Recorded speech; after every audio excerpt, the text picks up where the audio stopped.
Hi guys, it's Patrick at Trick 9 Fitness, and this is a short video on rotation and band chops or band rotation. Starting off, I'm going to just show you without any resistance how I want the rotation to be. And it's kicking the heel out 90 degrees roughly, a little less, and the hips drop or just kind of snap into place, hips and torso all kind of in line. And I'm facing this way.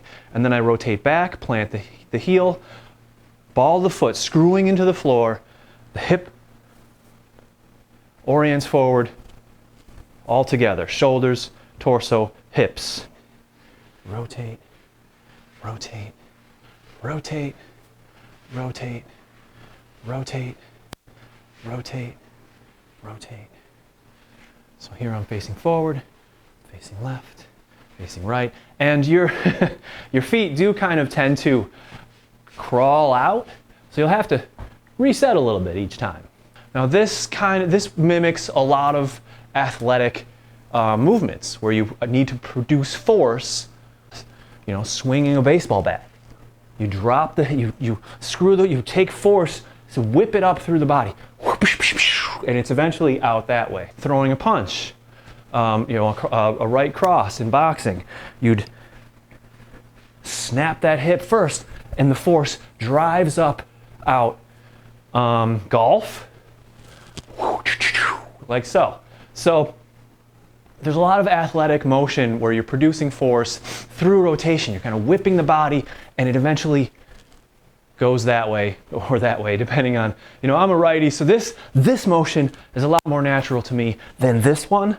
So when I'm doing the bands, one of them feels a little bit more natural to me than the other, but I always try to train both sides equally. Now, speaking of bands, I have my band here hooked up into my doorway anchor just off frame, just the way you might have it hooked up at home.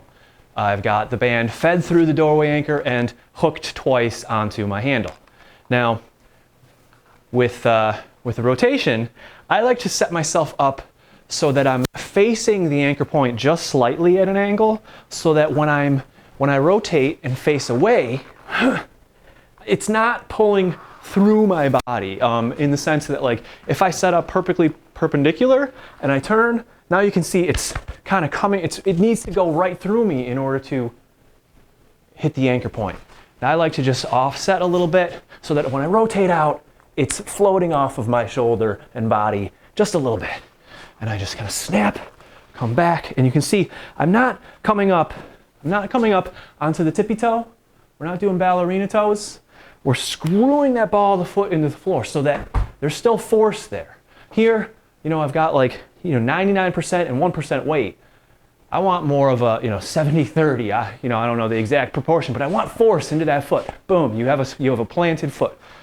So you're going to screw the ball of the foot into the floor, snap the hips, rotate out. You can get both feet rotating. Left foot, left heel kicks out, right heel kicks out. Left heel kicks out, right heel kicks out. Left heel, right. And eventually, once you kind of feel natural in this movement, it's not all happening at the same time.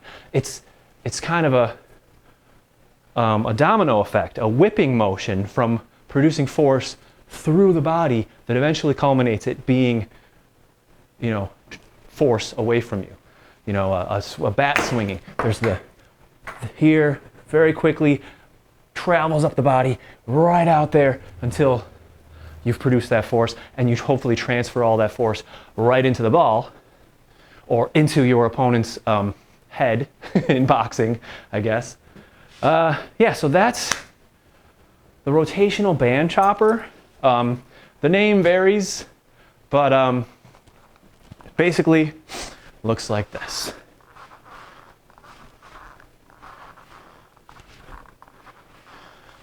And you can get faster, move out further, and you're going to start feeling it in the core. At first, you might not feel it, but after a few reps, yeah.